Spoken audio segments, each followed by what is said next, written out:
Seorang gadis kecil tinggal sendirian di sebuah rumah tua yang terbengkalai, setelah kedua orang tuanya meninggal dalam kecelakaan tragis. Namun, tak ada seorang pun yang menyangka apa yang akan terjadi ketika pemilik baru rumah itu datang. Suara angin menerobos celah-celah jendela yang pecah, menciptakan desiran gelisah yang seolah menyebar ke setiap sudut rumah tua itu. Bangunan kayu ini tampak sudah ditinggalkan bertahun-tahun, dengan dinding-dinding yang lapuk dan atap yang siap runtuh kapan saja. Namun, rumah ini tidaklah kosong. Di ambang pintu, berdiri sosok mungil tak bergerak. Namanya Sari, gadis berusia 8 tahun yang telah belajar hidup dalam kesunyian dan kesendirian. Rambut kusutnya jatuh menutupi wajah, sementara mata besarnya yang gelap menatap tajam menembus jendela pecah ke arah jalan menuju desa. Sudah 2 tahun berlalu sejak kecelakaan yang mengubah hidupnya. Kedua orang tuanya yang bekerja di ladang, pagi itu pergi ke kota untuk menjual hasil panen terakhir mereka. Sari melihat mereka pergi dari jendela yang sama, tempat ia kini berdiri. Ia masih mengingat senyum mereka dan janji untuk pulang sebelum gelap. Namun, mereka tidak pernah kembali. Tanah longsor di jalan mengubur mobil mereka di bawah ratusan ton batu dan lumpur. Jasad mereka ditemukan beberapa hari kemudian, ketika badai akhirnya reda. Sejak saat itu, tak ada lagi yang melangkahkan kaki ke rumah ini. Sari belajar bertahan hidup sendirian. Ia mengambil air dari sungai terdekat, memakan sedikit hasil kebun kecilnya, dan di malam-malam terdingin, ia tidur berselimut kain yang masih menyimpan aroma ibunya. Namun, malam itu ada yang berbeda.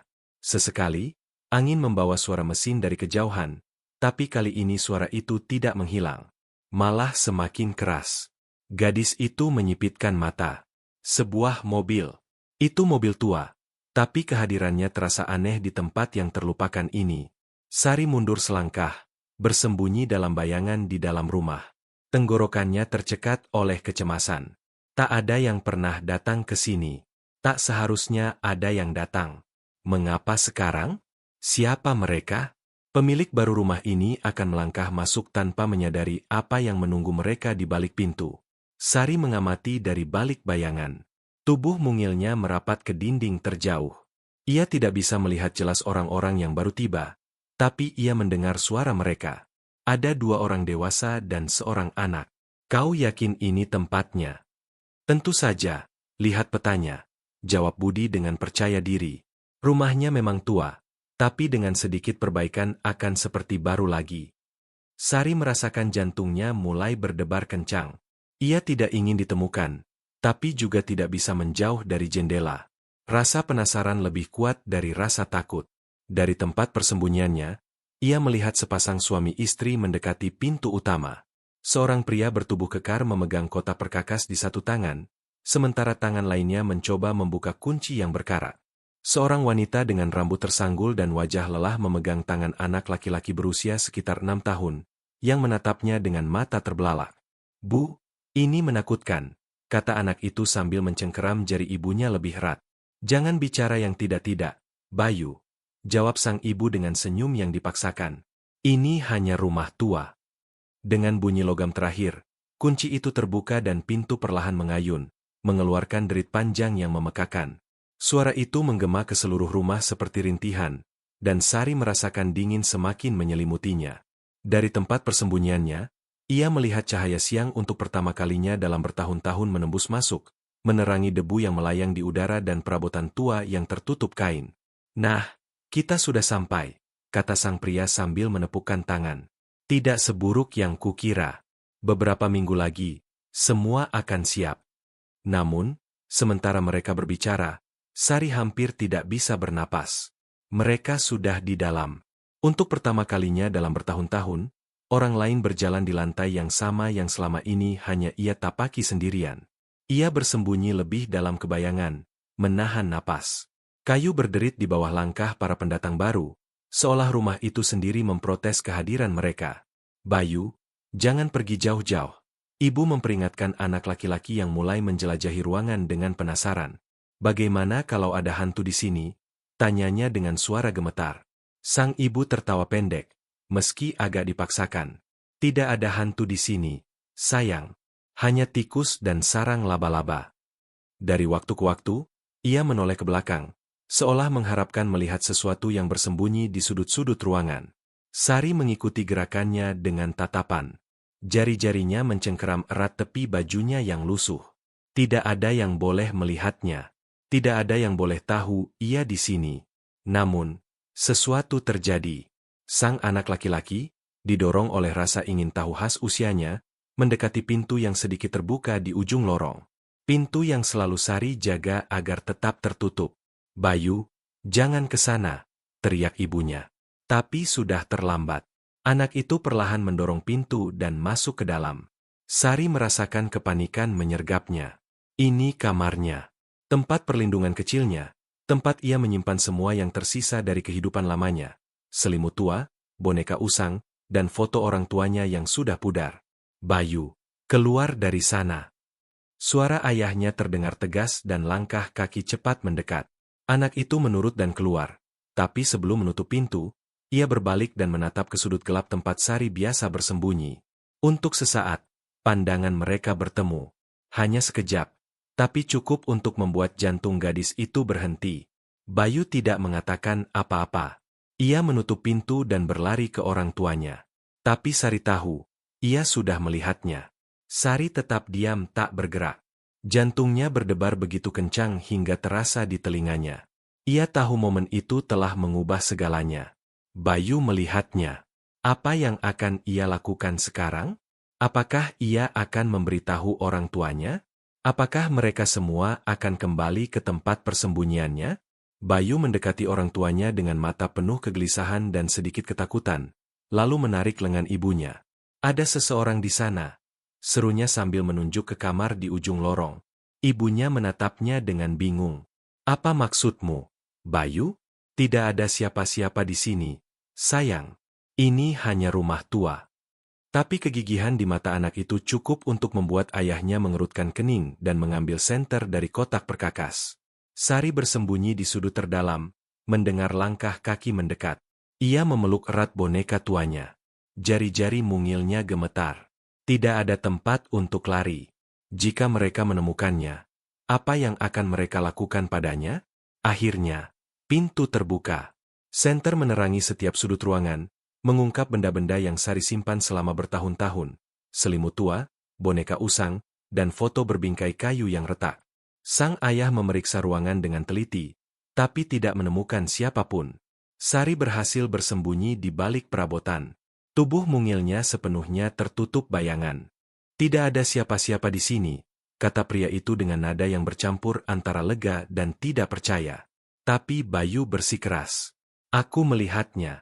Yah, ada seorang gadis di sana." Ibunya menghela napas sambil mengelus kepala putranya. "Mungkin kau hanya berhayal, Bayu. Tempat ini memang asing, tapi tidak ada hantu di sini." Namun, keraguan sudah menyusup ke pikiran mereka. Dan Sari tahu, jawaban itu tidak akan memuaskan mereka lama. Mereka melihat jejaknya, merasakan kehadirannya. Dan sekarang, setelah mereka memasuki tempat perlindungannya, rumah ini tidak akan pernah sama lagi bagi siapapun di antara mereka.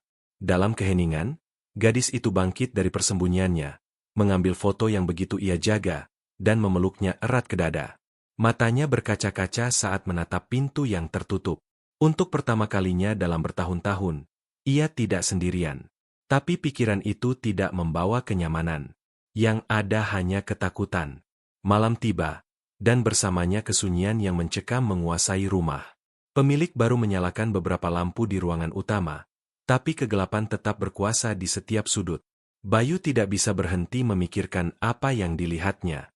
Sementara orang tuanya membereskan barang, di persenjatai senter, ia memutuskan untuk kembali ke lorong. Sesuatu dalam dirinya mengatakan ia harus pergi ke kamar itu lagi. Sari, di sisi lain, tidak bisa tidur. Dari persembunyiannya, ia melihatnya di matanya. Ia memeluk foto orang tuanya ke dada dan berkata pada dirinya sendiri bahwa ia harus tetap kuat. Tapi berapa lama lagi ia bisa bersembunyi? Bayu perlahan mendorong pintu. Kali ini, tidak ada yang menghentikannya. Senter menerangi setiap sudut ruangan, dan pandangannya berhenti pada boneka usang yang tergeletak di lantai. Boneka itu kecil dan tua, tapi jelas sangat disayangi. Ia membungkuk untuk mengambilnya, dan saat itulah ia merasakan sesuatu di belakangnya. "Siapa kau?" tanya anak laki-laki itu, tidak berani berbalik sepenuhnya. Sari tidak menjawab, hanya membuat isyarat dan ekspresi yang tidak bisa dipahami anak itu. Ratna dan Budi menyadari Bayu tidak menjawab panggilan mereka, lalu pergi mencarinya. Mereka terkejut ketika melihat Sari. Ratna melangkah maju, lalu membeku melihat Sari semakin meringkuk di sudut. "Halo," katanya dengan suara lembut, hampir berbisik. Suaranya memecah keheningan tegang di ruangan itu. "Jangan takut, kami tidak akan menyakitimu." Budi, yang sebelumnya memeriksa rumah, perlahan mendekat dan berdiri di samping istrinya. "Sudah berapa lama ia sendirian di sini?" gumamnya, lebih kepada dirinya sendiri daripada yang lain. Bayu, anak laki-laki kecil itu, berdiri di belakang ibunya, mengamati dengan rasa ingin tahu dan takut. "Itu hantu?" tanyanya pelan sambil mencengkeram tangan ibunya. "Bukan, Bayu," jawab sang ibu, perlahan berlutut agar sejajar dengan gadis itu. "Ini hanya seorang gadis, sepertimu." Sari terdiam. Tangannya yang gemetar memeluk erat boneka ke dadanya. Sang wanita mengulurkan selimut kepadanya, berusaha tidak terlihat mengancam. "Ini, sayang, ambillah. Kau tidak perlu takut." Mata Sari tertuju pada selimut itu. Ia ragu sesaat sebelum mengulurkan tangan gemetar dan mengambilnya. Ia segera membungkus dirinya dengan selimut, tanpa berhenti mengamati keluarga itu dengan penuh kecurigaan. Setelah Ratna dan Budi menemukan Sari di rumah tua itu, segalanya berubah bagi mereka. Gadis yang rapuh dan ketakutan itu duduk diam, memeluk boneka usangnya, dan menatap orang-orang asing dengan mata penuh ketidakpercayaan. Ratna mencoba mendekatinya dengan hati-hati, berbicara dengan suara pelan, tapi Sari tidak menjawab. Jelas sekali gadis kecil ini sudah hidup sendirian sangat lama, terjebak dalam rutinitas bertahan hidup yang seharusnya tidak dialami siapapun. Budi, yang lebih praktis, segera mencari pertolongan. "Kita tidak bisa meninggalkannya di sini," pikir Ratna sambil menyelimuti gadis itu dengan selimut yang dibawanya dari mobil. Tanpa berkata apa-apa lagi, Budi mengambil teleponnya dan menghubungi pihak berwenang setempat untuk melaporkan apa yang terjadi. Perjalanan ke kota adalah momen yang menegangkan. Sari, meski tampak kelelahan, tidak memejamkan mata. Ketakutan bercampur dengan sedikit yang tersisa membuatnya tetap waspada. Ketika mereka tiba di kota, kerumunan kecil mulai berkumpul di sekitar mobil. Desas-desus cepat menyebar. "Bukankah itu gadis yang tinggal di rumah tua?" bisik seorang wanita tua dengan tidak percaya. "Tapi bukankah dia meninggal bersama orang tuanya?" jawab seorang pria dengan kening berkerut. Kata-kata tetangga bergema. "Bagaimana mungkin tidak ada yang menyelidiki hilangnya?" Sari tidak bereaksi, namun ia mencengkeram erat bonekanya. Di kantor kecil pekerja sosial, Ratna dan Budi menceritakan apa yang mereka temukan. Seorang pria serius dan teliti memeriksa dokumen sambil mendengarkan mereka.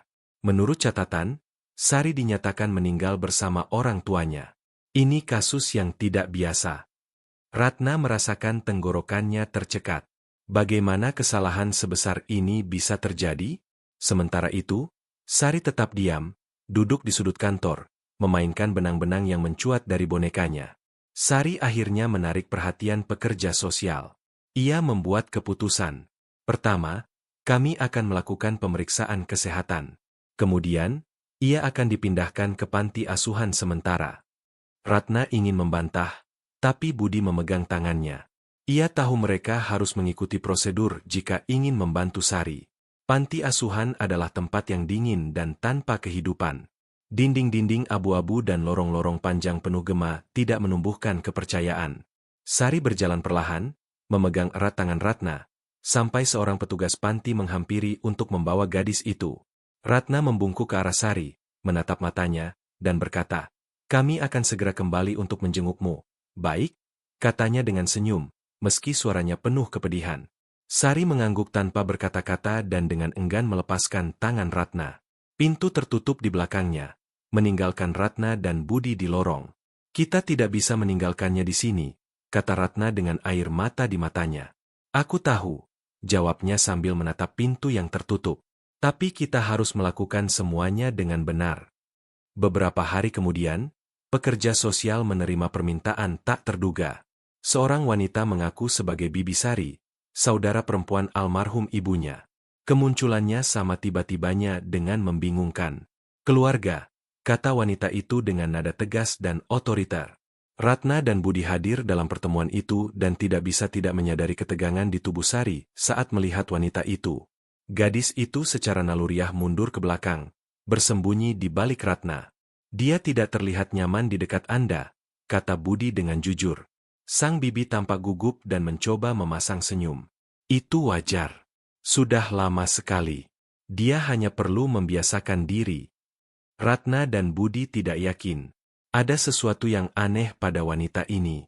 Meski mereka tidak punya hubungan hukum dengan Sari, suara hati mereka mengatakan mereka harus melindunginya. Sejak hari pertama, mereka menyewa pengacara dan mulai menyelidiki masa lalu Endang, begitu nama bibi itu.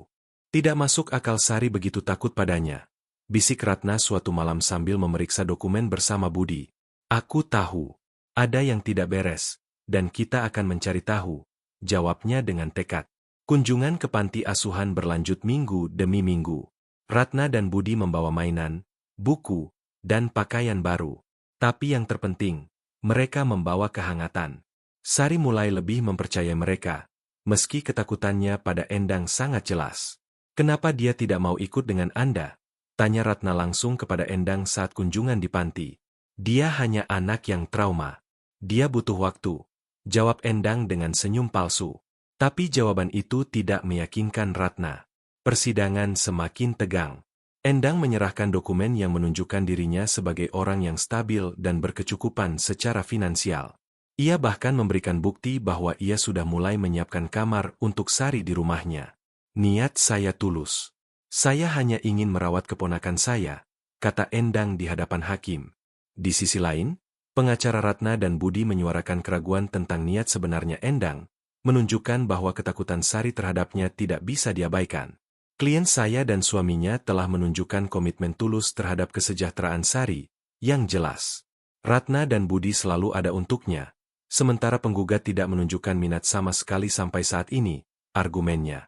Timbangan tampak condong ke arah Endang. Hukum sudah jelas, hubungan darah memiliki prioritas.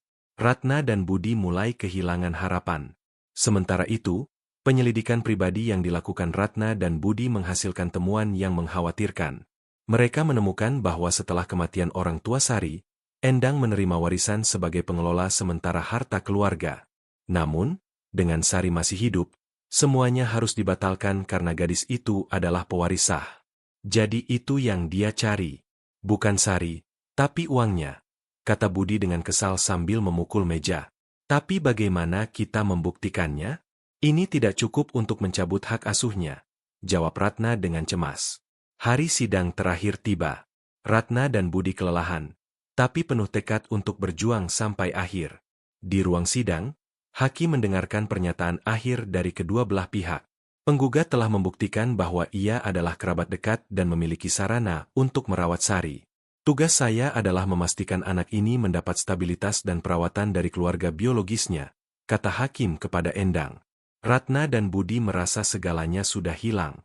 Meski mereka menyajikan bukti komitmen mereka untuk merawat Sari dan mengungkap pelanggaran keuangan Endang, data-data itu tidak final. Dokumen menunjukkan ketidaksesuaian dalam catatan warisan dan transaksi keuangan yang mencurigakan, tapi tidak ada bukti langsung yang menghubungkan Endang dengan kecelakaan yang menewaskan orang tua Sari. Selain itu, hubungan biologis masih menjadi faktor yang kuat bagi hakim. Sari, yang duduk di samping mereka, tampak lebih kecil dari sebelumnya, dengan kepala tertunduk dan boneka usang di tangannya. Keheningan gadis itu selama seluruh proses menjadi hambatan bagi kasus Ratna dan Budi, yang tahu bahwa kesaksiannya adalah kunci, tapi tidak pernah memaksanya untuk berbicara. Namun, sesuatu yang tak terduga terjadi. Sari mengangkat pandangannya. Matanya penuh tekad. Ia berdiri dan dengan suara gemetar memecah keheningan yang dijaganya selama berbulan-bulan. Dia melakukan sesuatu pada mobil orang tuaku. Keheningan total menyelimuti ruangan. Hakim yang terkejut meminta Sari melanjutkan. Aku melihatnya di garasi. Dia melepas sesuatu dari mobil sebelum mereka pergi. Kata-kata gadis itu pelan, tapi setiap kata terdengar seperti bom yang meledakkan keheningan ruangan. Endang mencoba menyela, berteriak bahwa gadis itu bingung, tapi hakim memerintahkannya diam. Ini sangat serius. Kita akan memulai penyelidikan baru, tegasnya. Penyelidikan mengungkap kebenaran. Endang memang merekayasa kecelakaan dengan memanipulasi mobil orang tua Sari, yang menyebabkan kematian mereka. Tujuannya adalah menguasai warisan. Percaya bahwa jika seluruh keluarga meninggal, ia akan menjadi satu-satunya pewaris. Ketika Endang dihadapkan dengan bukti yang tak terbantahkan, topengnya runtuh. Ia mencoba membela diri, mengklaim itu adalah kesalahan. Tapi sudah terlambat. Sari dinyatakan berada di bawah pengawasan negara sampai nasibnya ditentukan. Namun, hakim yang tersentuh mengizinkan mereka memulai proses adopsi segera. Sari pulang ke rumah. Matahari-hari yang hangat menerangi taman rumah Ratna dan Budi, tempat Sari bermain layang-layang yang dibuat Ratna untuknya. Angin mengangkat sosok ringan dari kertas dan kain itu, memunculkan tawa renyah dari gadis itu yang menggema ke seluruh lingkungan. Ratna dan Budi mengawasinya dari beranda. Tangan mereka bertautan, sementara aroma cucian segar melayang di udara.